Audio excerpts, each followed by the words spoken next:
Hello again. It's me making stuff out of junk. What that there is, if you can tell, that is a chassis for a DD40/DD35. I got a spare Athearns shell, so I decided to make something of it. So that is a AHM drive. Anybody can look at it, they'll know, they'll be able to tell. It was a diesel. I don't know what model diesel it is, but it's the diesel that has the front nose looks like the nose from a DD40X. It's a Baltimore owned, Ohio. It ran okay, but I bought two of them. One of them, the shell was all beat up, and it ran all right. But those AHM things, they're lucky if they'll pull 10 cars. They have no traction tires on them. This was the one that had 6 wheels in the front, 6 in the back, but only 4 of them are driving wheels on the front and 4 in the back. What I've done was I used 2 trucks, chopped them in half, and I added a set of wheels. These do nothing but spin. The spacing is a little off, but it is what it is. If I extended it too much, the truck would have been bigger than a DD40X, so I wasn't going to do that, even though I contemplated it. From first glance, you really can't tell. The fuel tank is smaller, but I kept the spacing consistent to what the DD40, DD35. DD40 actually really didn't exist. Athens kind of jumped the gun and made a bunch of them, but they never built it. They went right to building DD40X experimental model. That's what I found, but the DD40 was actually never really built. It's a fictitious locomotive. They never even built the prototype. Athens just decided to build them. But anyway, it seems to be a popular model. So what I did was I had a bunch of AHM stuff that was junk.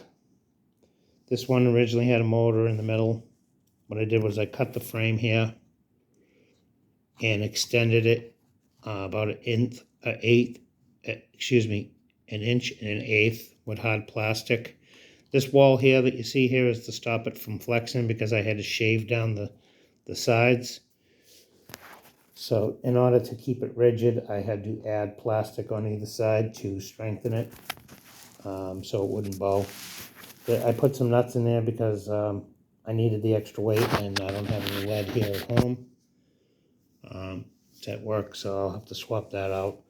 It's got dual motors, 24-volt motors, the same motors that I used in my Athearns. This piece of crap actually runs better than the Athearns one does. Well, quieter anyway. The pickups on the AHM, as anybody knows, they had one side, fireman side in the back, engineer side in the front. You couldn't go over switches unless you were flying along. So what I did was I added pickups on both sides, so your both side pickup. Unfortunately, I changed the axle in the front to have a traction tire on it, and that slightly lifted the tire up, this other rim off the ground a little bit. I'll have to sand down the rubber so the tire will, the rim will actually come in contact with the track a little bit better, but for what it is, it's not bad. I got 25 cars on the back of this thing. I've already tested it on the track. I didn't really test it pulling cars, so we're going to do a test right now. Right now, the wiring, as you can see, is not even soldered. Just kind of jury-rigged because I don't know if I'm keeping this way or not. So it's just experimental, made out of junk parts. I was bored. I figured I'd give it a shot.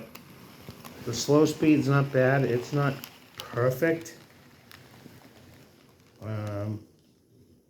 It's not bad though. I mean, that it's pulling 25 cars right now. This thing may find some dead spots in the track. The track hasn't been cleaned in about a month. My cat comes up here and sleeps on it, so God only knows what's on it. It's very quiet.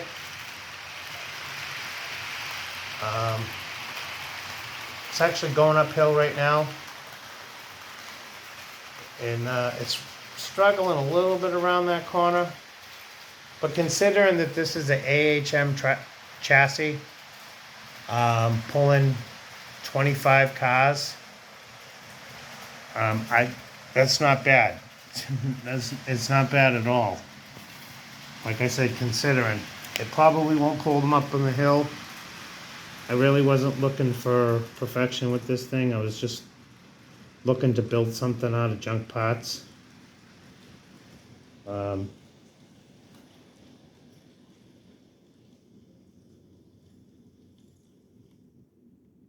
that's the slow speed right there.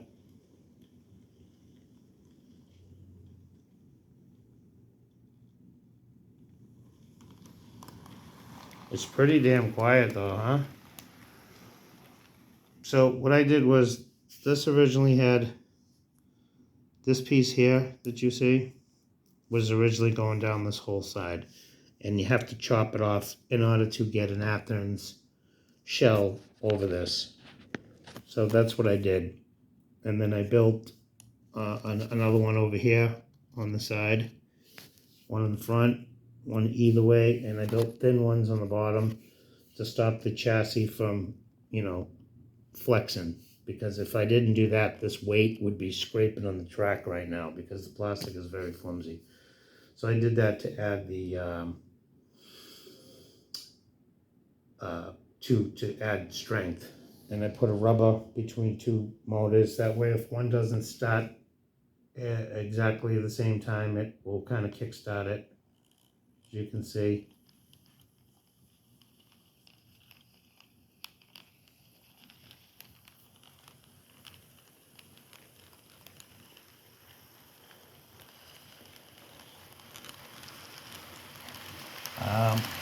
Motors are a little fast for this thing. That's right now, that's only getting 7-8 volts. I mean, this thing absolutely is way too fast. That's 16 volts.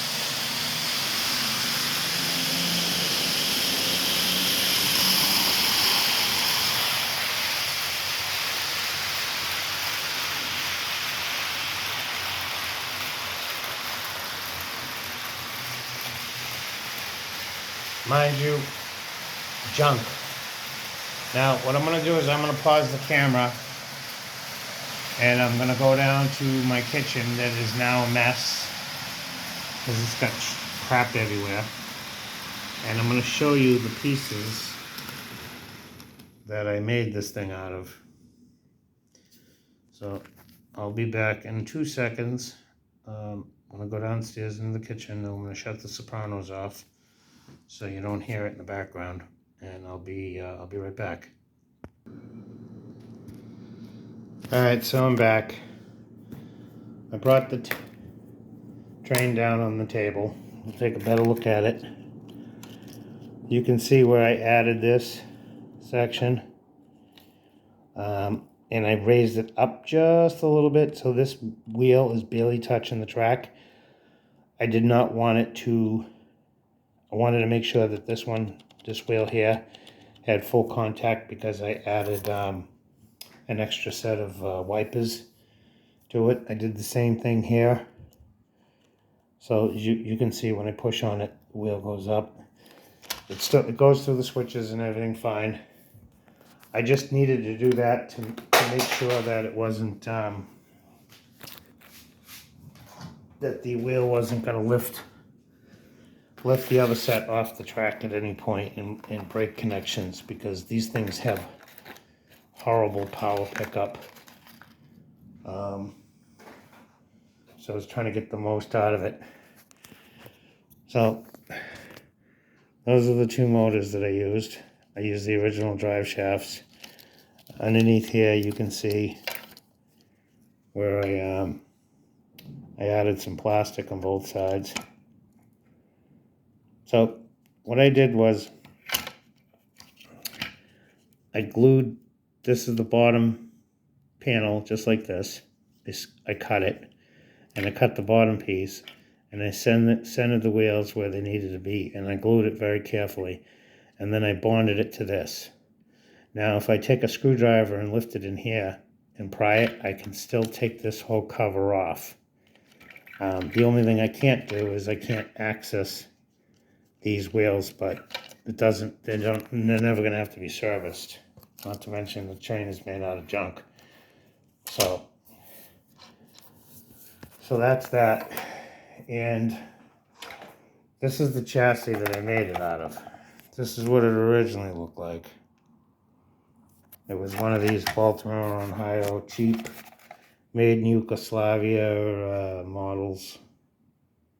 They run all right, but they don't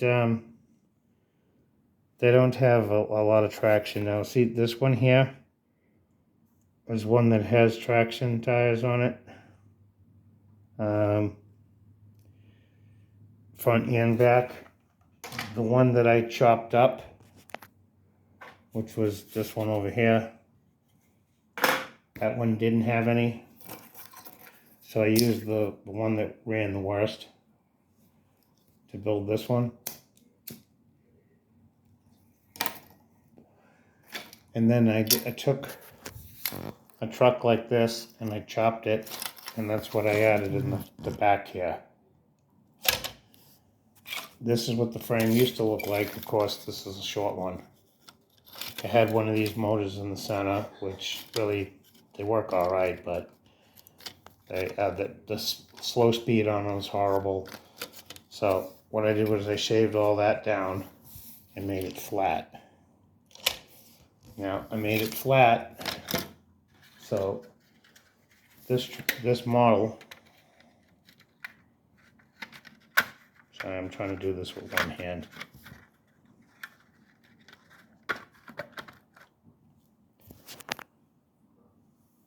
Give me a second.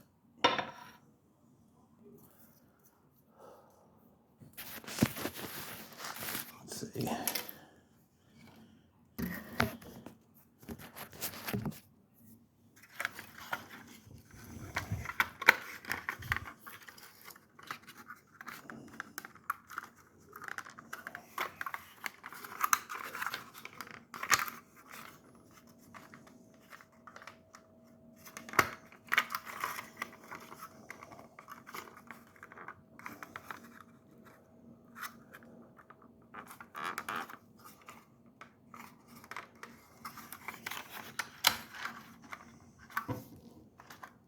So there you have it.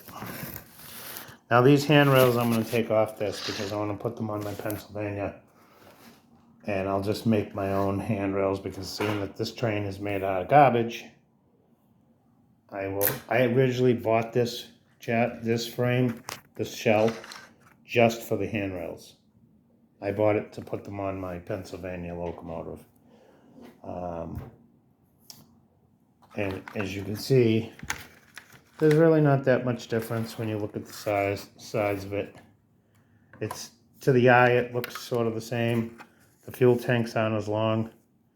The trucks are longer. They're much bigger if you compare them.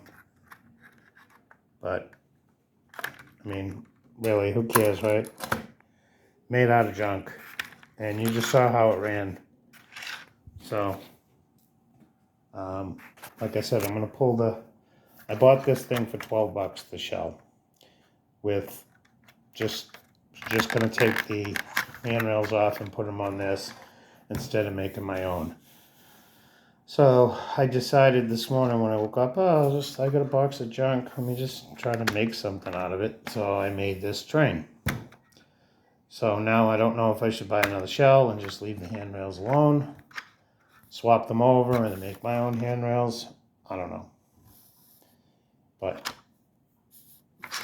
that's it. I'll put some lights in it I'll put a front coupler in it, and I'll shave the plastic down so the body sits on there straight. Right now I just kind of wedged on there. It's not back where it's supposed to be here. Yeah, it's actually where it needs to be. Well, it's sitting there pretty flat. The heights are the same. This one's a little bit higher. Got to maybe shave a little bit more plastic off. The nose and everything seems to be the same height. Maybe a tick higher. But anyway, that's that. This is an Athearns. And now, this is a cheap-ass AHM made in Yugoslavia, highly modified, glued together, work of art. Anyway, leave a comment and let me know what you think about my train built out of junk. Have a great night. Thanks for watching.